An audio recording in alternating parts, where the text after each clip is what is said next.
Okay, so أعوذ بالله من الشيطان الرجيم بسم الله الرحمن الرحيم ربي اشرح لي صدري ويسر لي أمري واحلل عقدة من لساني يفقهوا قولي ربي زدني علما ربي ارزقني علما. To be on the human journey is to be on a journey of wounding. To be human is to be in a wounded state, which is why our pursuit of, or how we're told, the pursuit of joy and happiness is in many ways a futile one, because most of our lives are spent in healing the wounds that we are born with and healing the wounds of the human condition. And we see that being talked about so beautifully and so without doubt, so clearly in the Quran with wal asr. Inna al-insana lafi khusr. And every time Allah Ta'ala swears by something in the Quran, it is used, that invocation is used in two ways. One is Allah Ta'ala swears by it to make it to be a witness. So Allah Ta'ala says, time is a witness to how human beings are in khasara, are in loss. And the second thing that he uses when he swears by something is to use it as evidence of something. Time is an evidence of the fact. While asr, time is the evidence of the fact that human beings are in loss. From the time that we are born, we are trickling down the hourglass. And the hourglass is of the wounded condition. The hourglass is a struggle. The hourglass is promised to be one carrying difficulties. That's what the hourglass is about. That's what the human condition is about. And because our Rabb is Ya Rahman Ya Raheem, Ar-Rahman Ar-Rahim, and therefore Ya Rahman Ya Raheem, for each of the wounded condition that the human soul has, he has given to us a beautiful antidote to it. And the antidote is always, always, always Quran. The antidote is always, always his zikr. The antidote is always, always, always his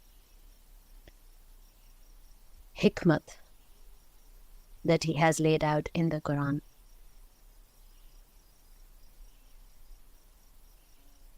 And the most primary wound there is of being in the human condition is the primary narcissistic wound, which is the feeling of being forsaken by Allah.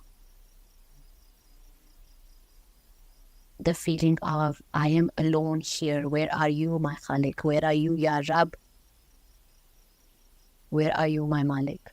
That is the primary wound the human soul carries.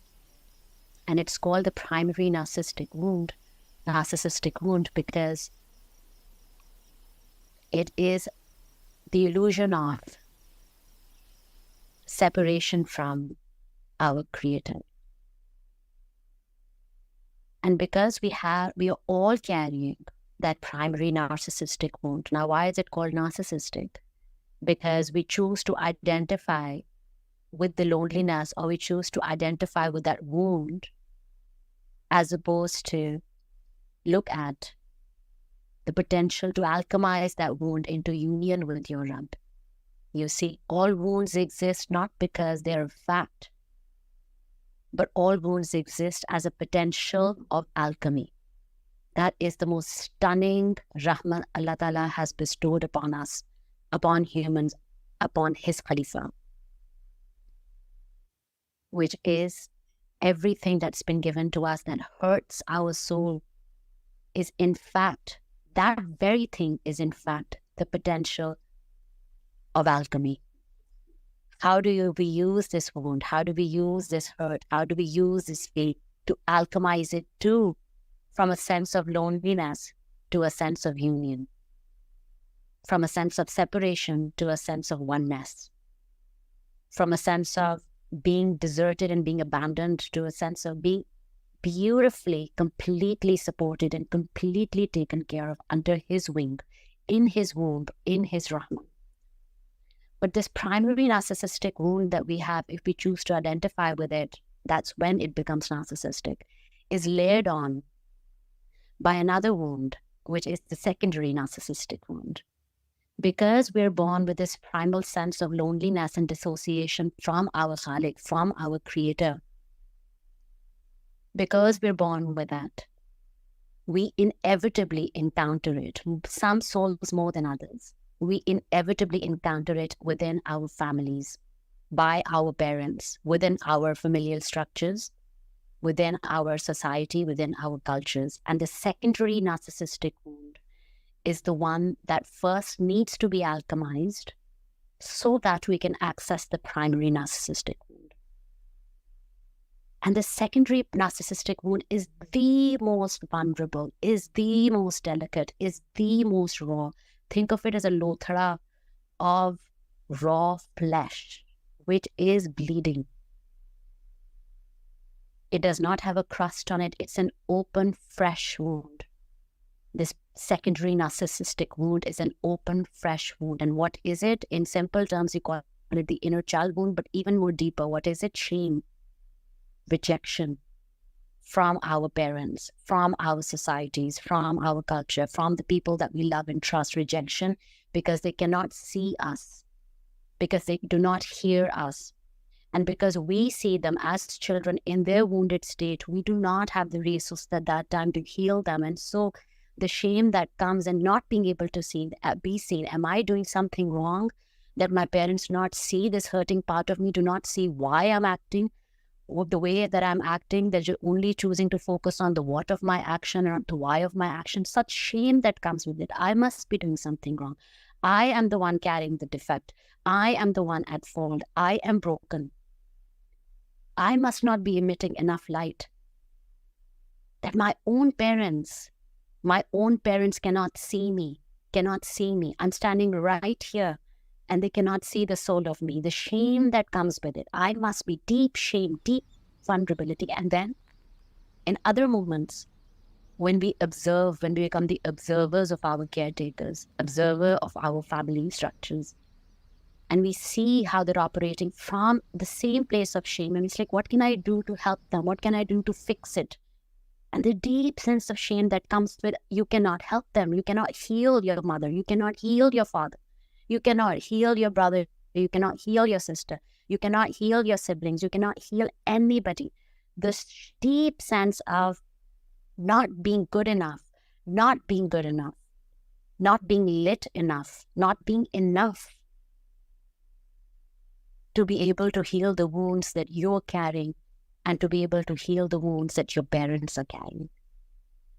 And this secondary narcissistic wound is a it defines our whole personality structure because it's such a vulnerable wound, because it's such an open wound, because it's such a raw wound, because it's such a bleeding wound.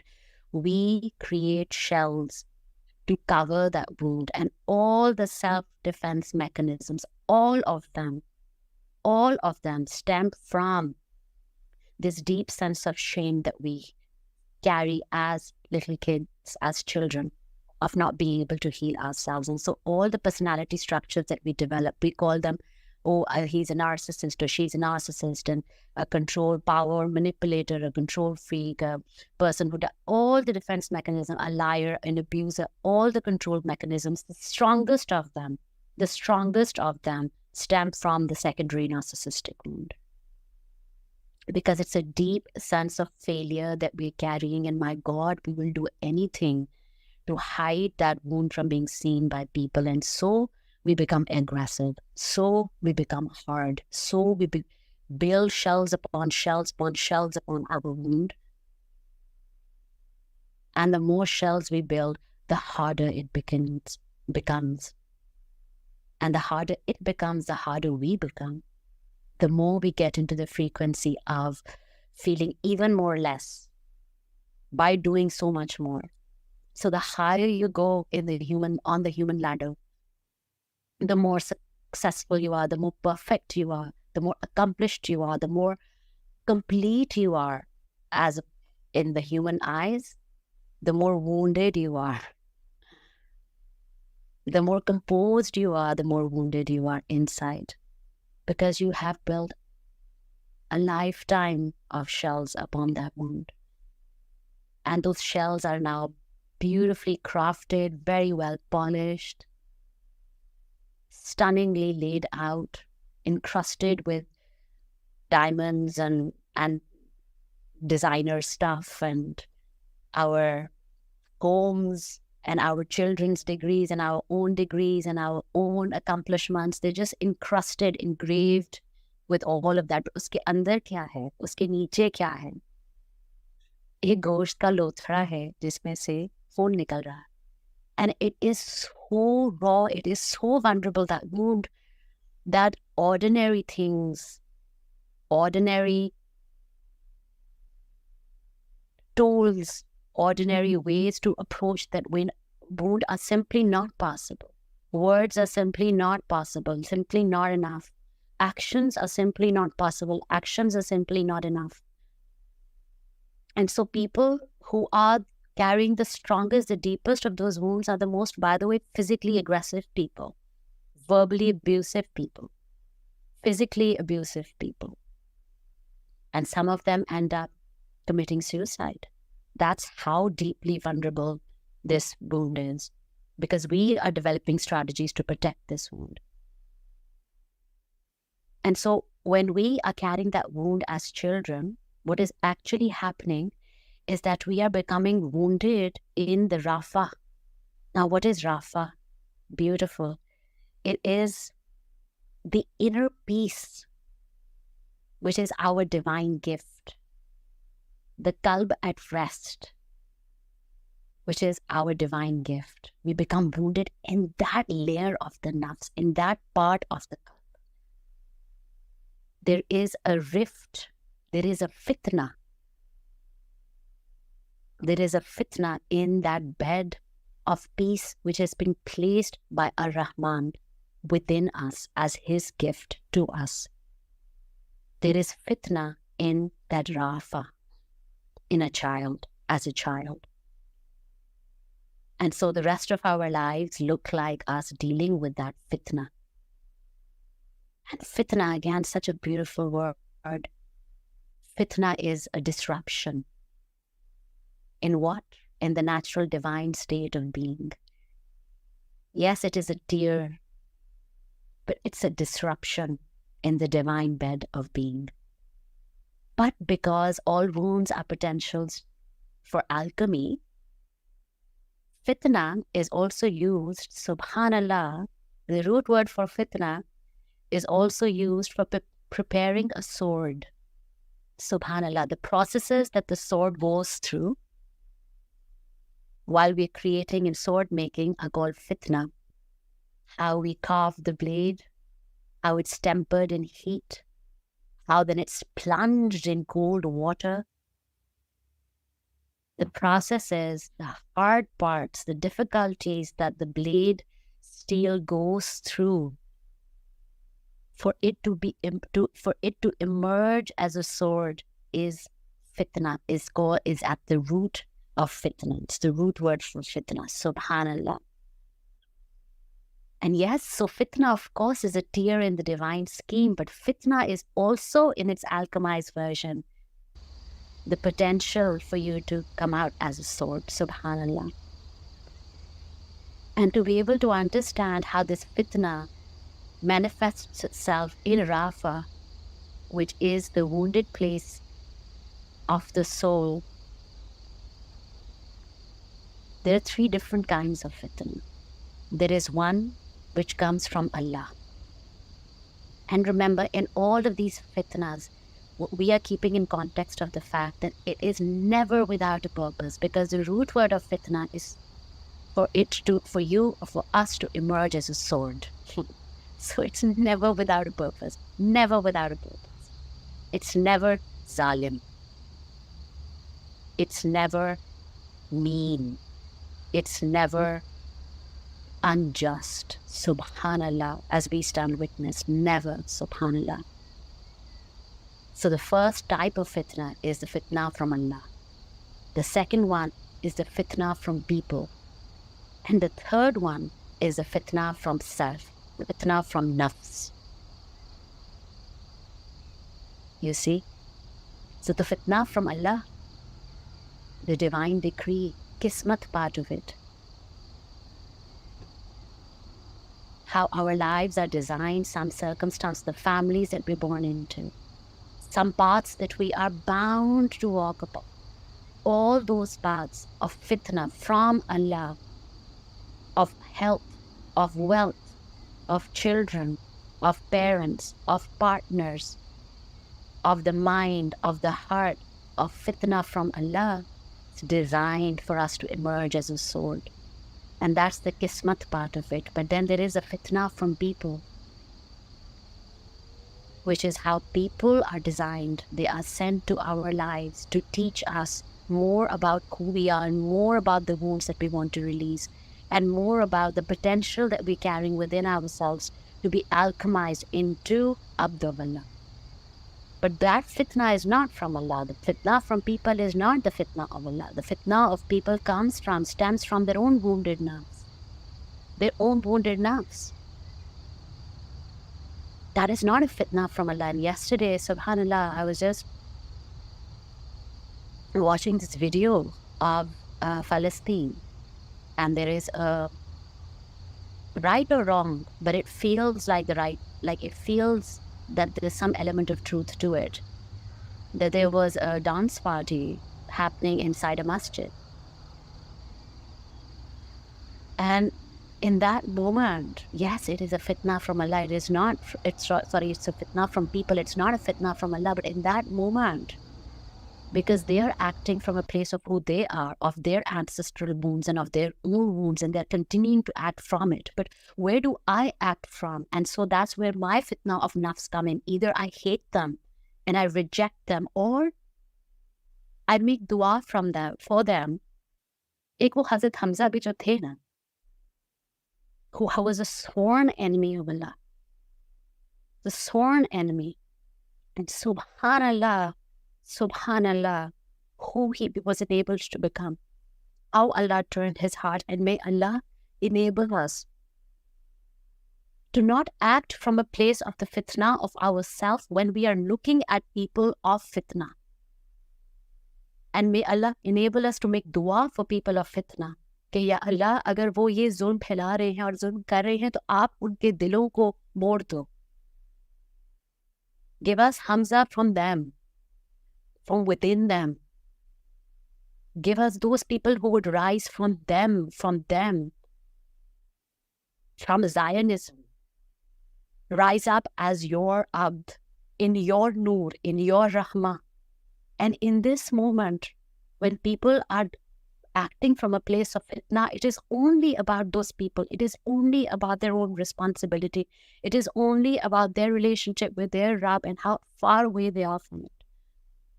It has nothing to do with Allah. It has nothing to do with Allah. It is their own battle that they're fighting and losing continuously and continuously and continuously.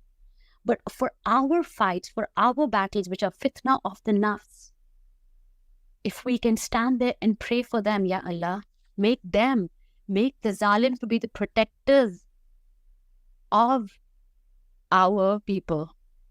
In Palestine, in Afghanistan, in Ukraine, all over the world, make the zalim turn his heart, turn her heart.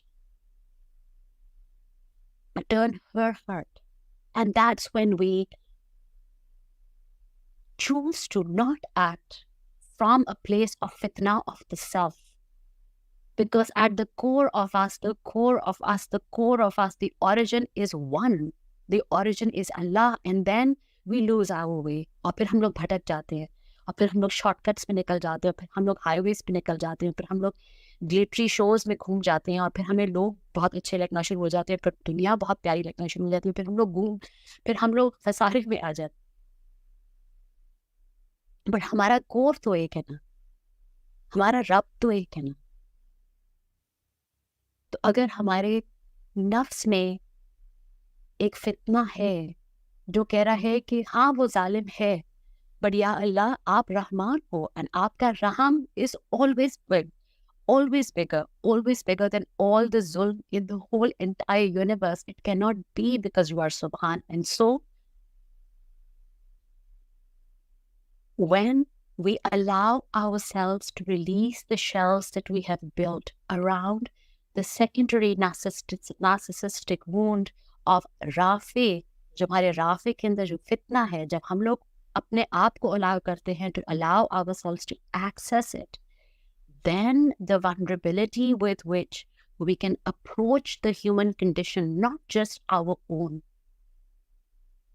but the vulnerability from which we can approach the human condition of another who is wounded, and another who is wounded, and another who is wounded. That alchemy is the most powerful shift in the universe. That alchemy is the most powerful shift in the universe. Allahu Akbar indeed. Subhanallah. And to heal that wound,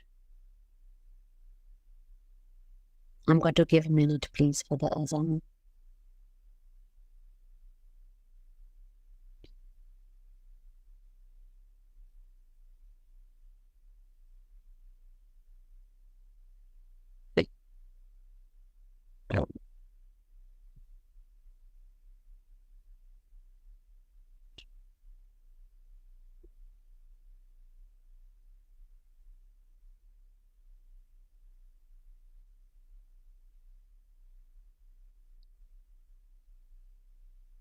And to heal that wound, the beautiful name of Allah that has been custom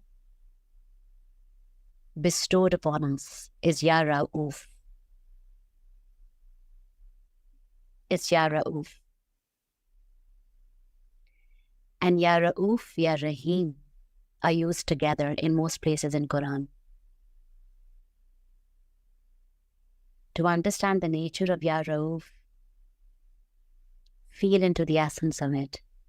It is a quiet kind of love.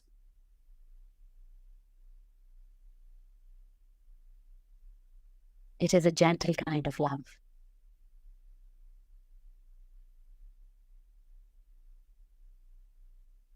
And the root word of Rauf is a variation of the root Arafu, the physical meaning of which is wine. Wine. But a very gentle and a very mellow wine. That's the root word of Ya Rauf.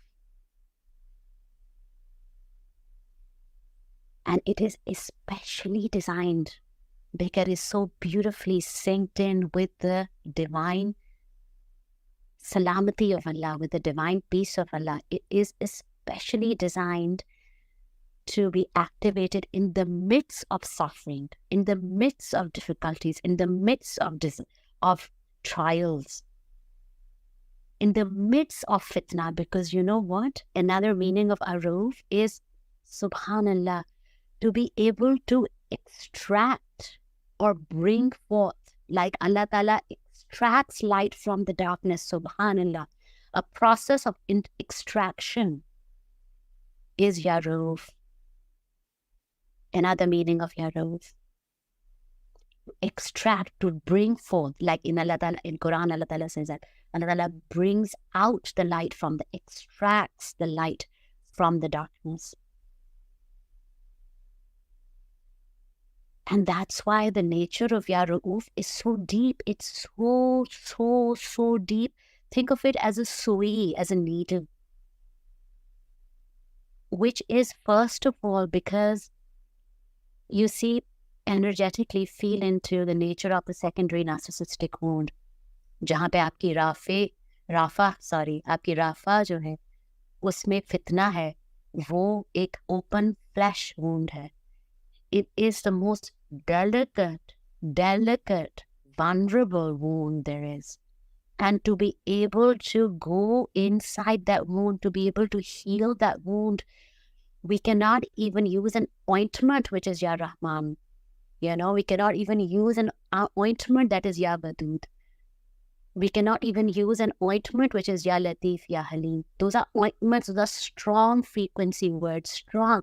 ये बहुत delicate wound है. और अगर आप sound code, the way that they've designed the sound code, and they talk about the sound code of Ya Rauf is the gentleness, the fragility of a butterfly's wing. It's a whisper. It's not a loud sound, it's a whisper. Because a little loud and the glass might shatter. You hold the wound a little too tight and the wound might all bleed onto your hand. It is so delicate. And Ya Rauf, which carries the frequency of a butterfly's wing, the delicacy of a butterfly's wing, like a feather falls within the wound, like a feather gently, gently, gently caresses the wound, like a feather it falls within the wound. And from within the wound, it extracts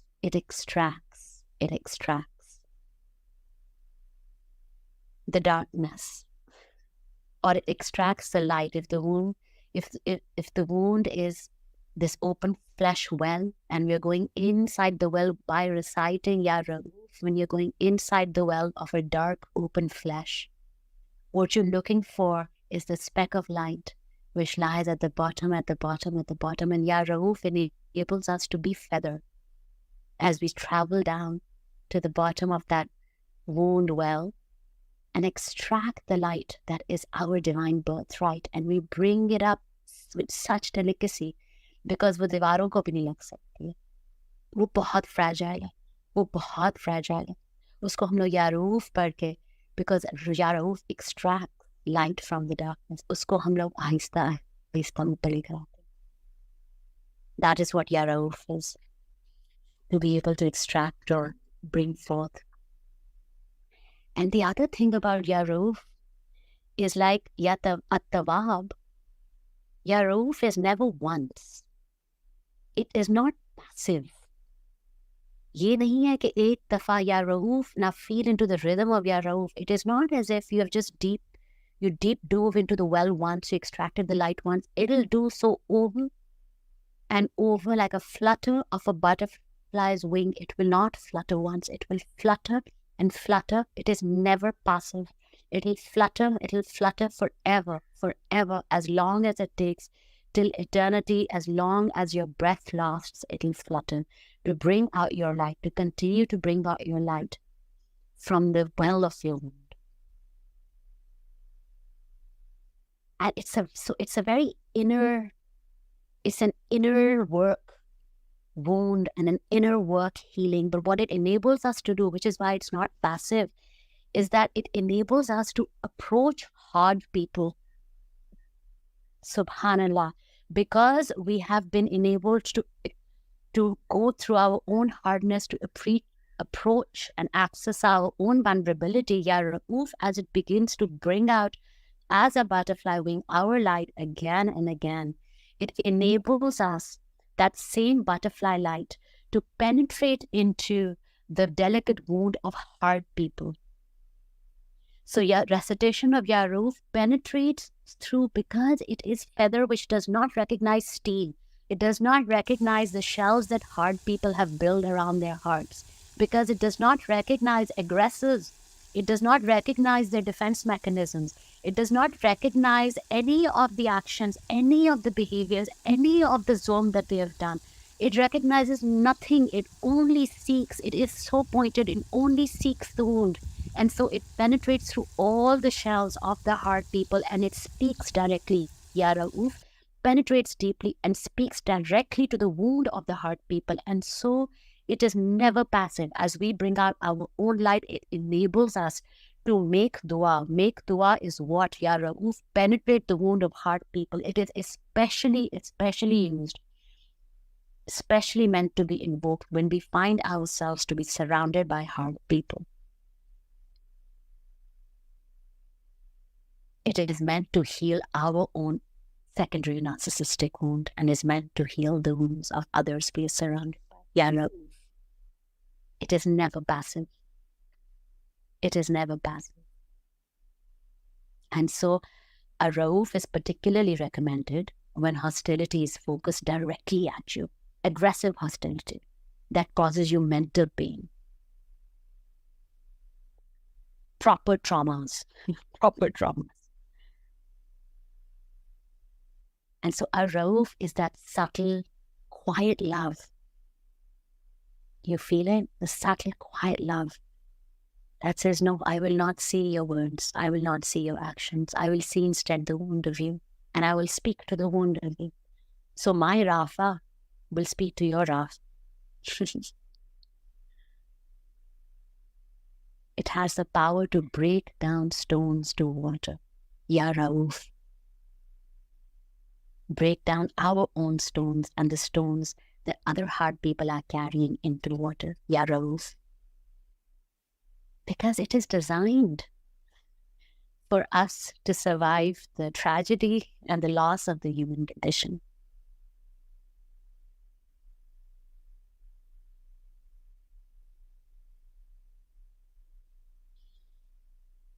There is a beautiful example of a Zen monk who was accused, which is used to illustrate Ya Rauf, who was accused of getting a young girl pregnant, and the family attacked him. He didn't deny it, even though it was total fiction. He said, is that so?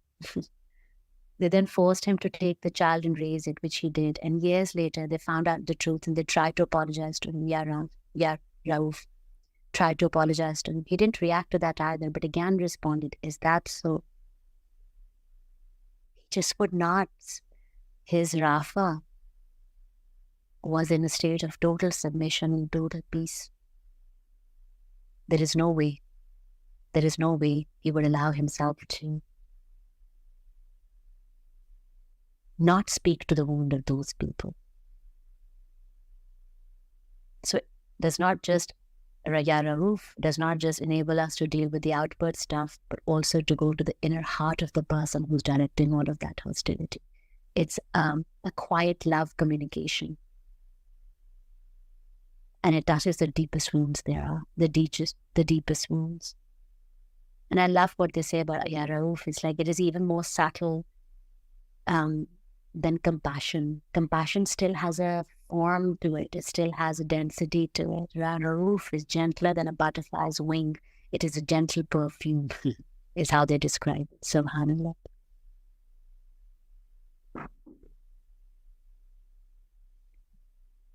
And once we begin to access the secondary narcissistic wound, begin to heal it, we always pair Ya Rauf with Ya Raheem. And we know what Ya Raheem is. Ya Raheem is the deeply penetrative love. So it's almost as if we are deeply accessing Ya Rauf to that delicate, fragile wound. And once we keep extracting that light, we give it a bed to rest on. We give a bed to that light to rest on, and that bed is Ya Raheem. That bed is Ya Raheem. And once we begin to identify and deal with the secondary narcissistic wound, it opens us up to be able to access the primary one, which is the sense of being abandoned or deserted by Allah. That's the primary narcissistic wound. And for that also, it is Ya Rauf.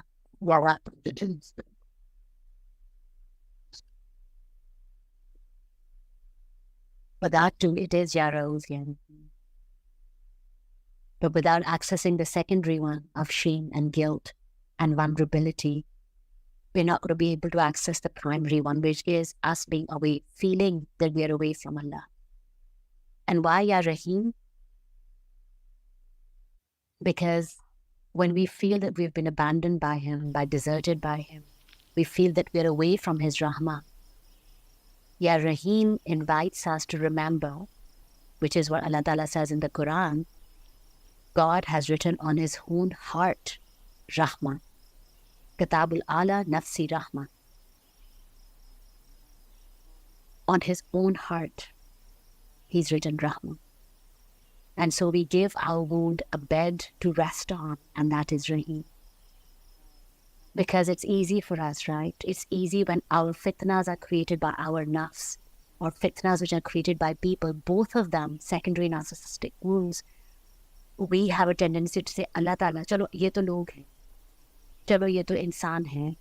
Why did Allah Ta'ala allow for this to happen? Why is Allah Ta'ala allowing all of this, what's happening in the world, what's happening in our lives, what is happening in our homes, in our relationships? Why is Allah Ta'ala allowing all of this to happen? And because we choose to associate ourselves with this wound as opposed to the hikmah of Allah, the potential for this wound is to receive hikmah. Subhanallah, you see? When we access this wound of being deserted by Allah, of being forsaken by Allah, being shoved into the fire by Allah deliberately, of this punishing God, of this mean God, of this God who's out to take revenge on me because I was wrong, because I did this and this. When we begin to associate our relationship with Allah from this angle, we are identifying with the primary narcissistic wound. But the potential that it has, subhanAllah, is hikmat. And what is hikmat? Quran is hikmat. So the potential of alchemy of this wound is a potential to be of Allah, from Allah, with Allah, which is Quran, which is Islam. And you know, the most of all the names of Allah, first of all, Rauf and Raheem appear together everywhere as a pair. That is true both in the Quran and the dictionary. And then, because in both of these, the divine love, the qualities of divine love are present, and because they're filled with this Rafa, which is so delicate and gentle, it's a delicate feather. These are the two divine names that Allah Ta'ala specifically gives to the human being. Rauf and Raheem, because they created for the human condition. And we see this specifically in the Quran, a messenger, and it says in the Quran, a messenger has come to you for your nafs and has been haris, which means he has a quality of embodying this kind of extraordinary extreme of respecting people. And it then says, Quran then says, Rauf Raheem, describing the messenger with these two divine names, Subhanallah, Rauf Ya Rauf, a person, Subhanallah, our messenger, Sallallahu Alaihi Wasallam, whose nafs, whose rafa is so beautifully aligned and at peace. And it has been enabled with haris, with such deep respect, not to look at the actions of the people, but look at the wounds of them. The names that have been used to describe our messenger, Sallallahu Alaihi Wasallam, is Rauf Raheem. And they go together. They go together. Because how else can you approach the murderers of your family, your own persecutors, your own aggressors, people who have banished you from your home, people who have brought you such anguish and such loneliness and such a feeling of being an outsider and away from his home that he loved so beautifully, Sallallahu Alaihi Wasallam. How else could he, the same Sallallahu Alaihi Wasallam, extend?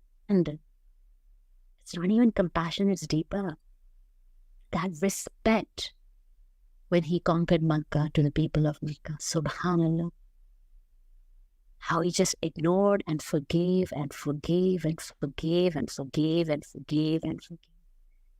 And when the mountain said, shall we crush this land for you, Ya Allah, Ya Rasulullah Sallallahu Alaihi Wasallam? He says, do not move, no. Give them respite. This is not Fateh Makkah. This is another city. I forget the name. Taif, maybe. Give them respite, subhanallah. How else? And so, Rauf, Raheem is for the human condition. And it is not something that is, it's not something that we can work towards. It is something to be discovered. Why? Because only when we allow ourselves to open the shells that we've built around it, open one shell of hardness, and another shell of hardness, another shell of hardness, another shell of hardness, we begin to discover our Rafa, the one that we had when we were children, when the world was beautiful and full of light, when everything was just possibility, when nothing bad could happen to you, when your Allah had your back, when you could talk to animals and birds and trees, when every dua that you would make, Allah Ta'ala would have appointed special angels. मेरा तो यही था कि अल्लाह ताला ने मेरे लिए बस फरिश्ते पैदा किए हैं, बस मेरी दुआ पूरी करने के लिए, और वो हमेशा पूरी होती थी. वो राह, that is Ya Rauf. It enables us to go back, discover, go back within, deeper, deeper, deeper, deeper. Remember when you were a child? Remember when you could trust? Remember that even when you were playing alone, you were never feeling lonely? Remember that? Remember how you always had your imaginary friends, you always had someone to talk to? Remember when somebody always had your back? That time before, go back younger, 6 months, 7 months, go back to that point. If you can't access your 1-year-old or 2-year-old because the trauma had already begun, go back in your mother's womb. If you can't access the mother's womb, go back to before you were created. Subhanallah. Rauf takes us back to the moment of our creation. The delicacy of this, Subhanallah, this name of Allah, takes us back to the moment of our creation as well.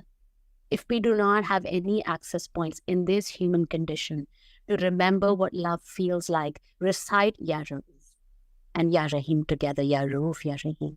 You'll be able to have access to when you were with your Allah as a Ruh, and you will know what love feels like. Subhanallah, you will.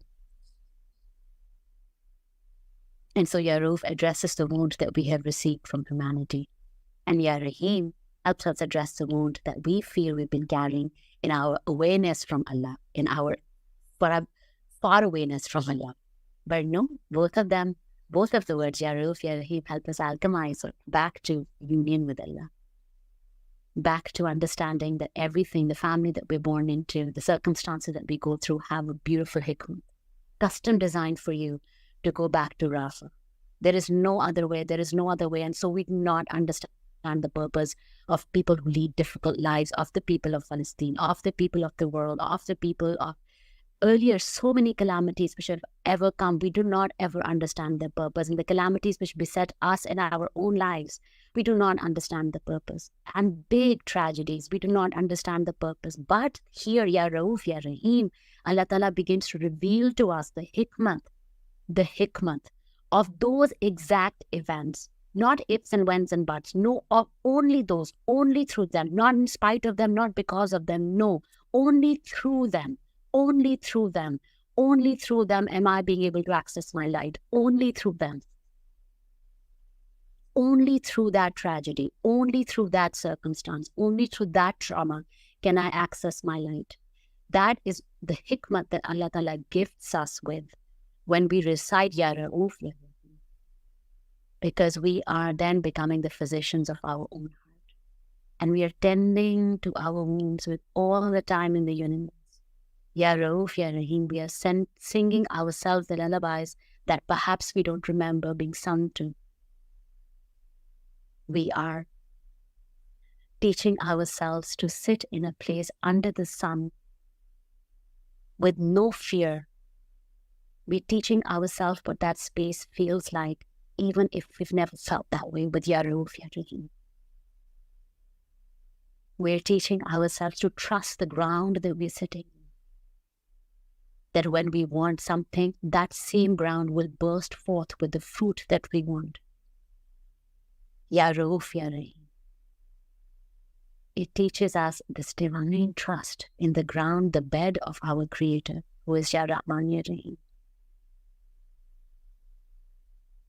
This is Ya Rauf, Ya Raheem.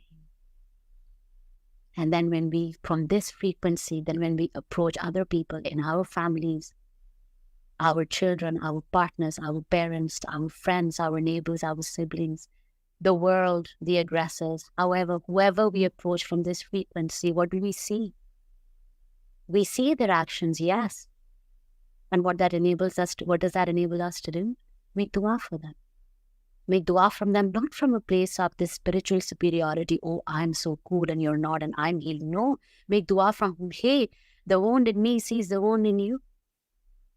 I recognize your wound.